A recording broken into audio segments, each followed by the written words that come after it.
महाभारत भारतीय संस्कृति का एक अद्वितीय महाकाव्य है जिसमें धर्म, कर्म, नीति और अध्यात्म के गहरे संदेश निहित हैं। महाभारत की कथा में भगवान कृष्ण का केंद्रीय और महत्वपूर्ण स्थान है।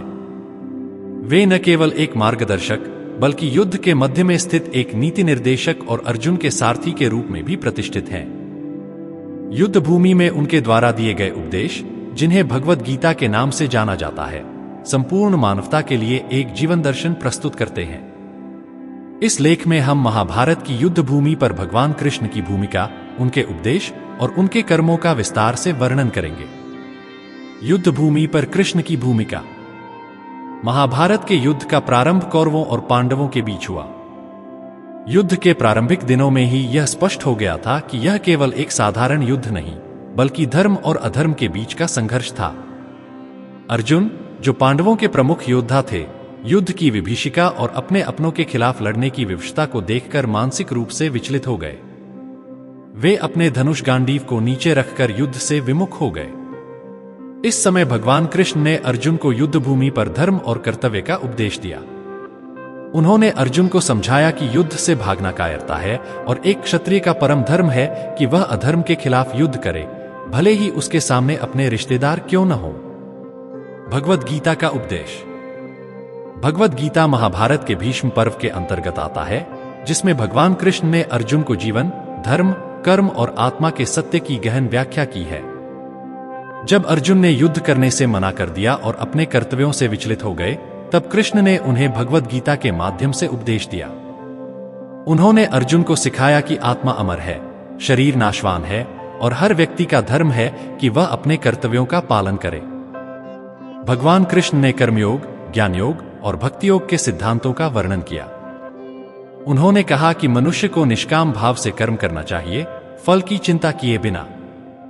उनका उपदेश था कि व्यक्ति को अपने स्वधर्म का पालन करते हुए कर्तव्य के पथ पर अडिग रहना चाहिए। कृष्ण के इस उपदेश ने न केवल अर्जुन के मनोबल को पुनः स्थापित किया, बल्कि उन्हें आत्मज्ञान की ओर भी अग्रसर किया। अर्जुन ने कृष्ण के उपदेशों को आत्मसात करते हुए युद्ध करने का निर्णय लिया और इस प्रकार धर्म युद्ध प्रारंभ हुआ। युद्ध में कृष्ण की नीति। महाभारत के युद्ध में भगवान कृष्ण ने एक मार्गदर्शक की भूमिका निभाई। उन्होंने पांडवों को विभिन्न रणनीतियों और नीतियों से परिचित कराया।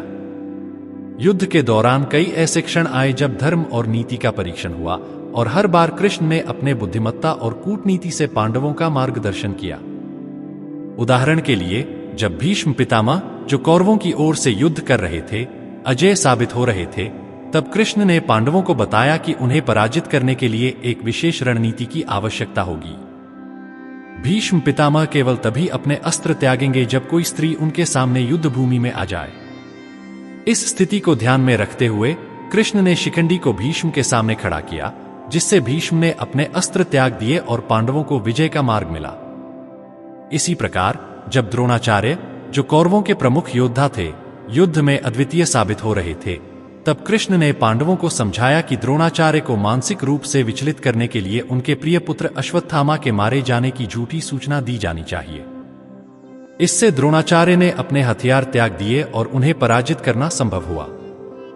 कृष्ण की कूटनीति ने महाभारत के युद्ध को निर्णायक मोड़ दिया और पांडवों को विजय की ओर अग्रसर किया। उन्होंने हर स्थिति में धर्म का पालन करते हुए नीति और रणनीति का सहारा लिया, जिससे यह स्पष्ट हो गया कि केवल शारीरिक शक्ति ही नहीं, बल्कि मानसिक और बौद्धिक शक्ति भी युद्ध में महत्वपूर्ण होती है। युद्ध के बाद का परामर्श। महाभारत के युद्ध के अंत में जब पांडव विजयी हुए और युधिष्ठिर को हस्तिनापुर का राजा बनाया गया, तब भी भगवान कृष्ण ने उन्हें धर्म और न्याय के मार्ग पर चलने की शिक्षा दी। उन्होंने युधिष्ठिर को बताया कि एक राजा का धर्म है कि वह न्यायपूर्वक शासन करे और प्रजा के कल्याण के लिए कार्य करे। युद्ध के बाद जब युधिष्ठिर ने स्वयं को इस युद्ध के विनाश का दोषी मानते हुए सिंहासन त्यागने की इच्छा व्यक्त की, तब कृष्ण ने उन्हें समझाया कि यह युद्ध धर्म की रक्षा के लिए था और इसमें उनका कोई दोष नहीं है। उन्होंने युधिष्ठिर को सिखाया कि यह उनकी जिम्मेदारी है कि वे न्याय और धर्म के साथ राज्य का संचालन करें। निष्कर्ष। महाभारत के युद्ध में भगवान कृष्ण की भूमिका केवल एक सारथी तक सीमित नहीं थी। उन्होंने धर्म, नीति और कर्तव्य के मार्ग पर चलने की शिक्षा दी, जो आज भी प्रासंगिक है। कृष्ण ने दिखाया कि कैसे कठिन परिस्थितियों में भी धर्म और कर्तव्य के मार्ग पर अडिग रहना चाहिए। उनका उपदेश, जिसे भगवद गीता के रूप में जाना जाता है, आज भी लोगों के जीवन में प्रेरणा और मार्गदर्शन का स्रोत है। महाभारत की युद्ध भूमि में कृष्ण की उपस्थिति ने न केवल अर्जुन को युद्ध करने के लिए प्रेरित किया, बल्कि समस्त मानवता को जीवन के सच्चे अर्थ की पहचान कराई। उनके उपदेशों और नीतियों ने यह सिद्ध कर दिया कि सत्य और धर्म की विजय अवश्य होती है, चाहे वह कितनी भी कठिनाइयों और विपत्तियों का सामना क्यों न करे।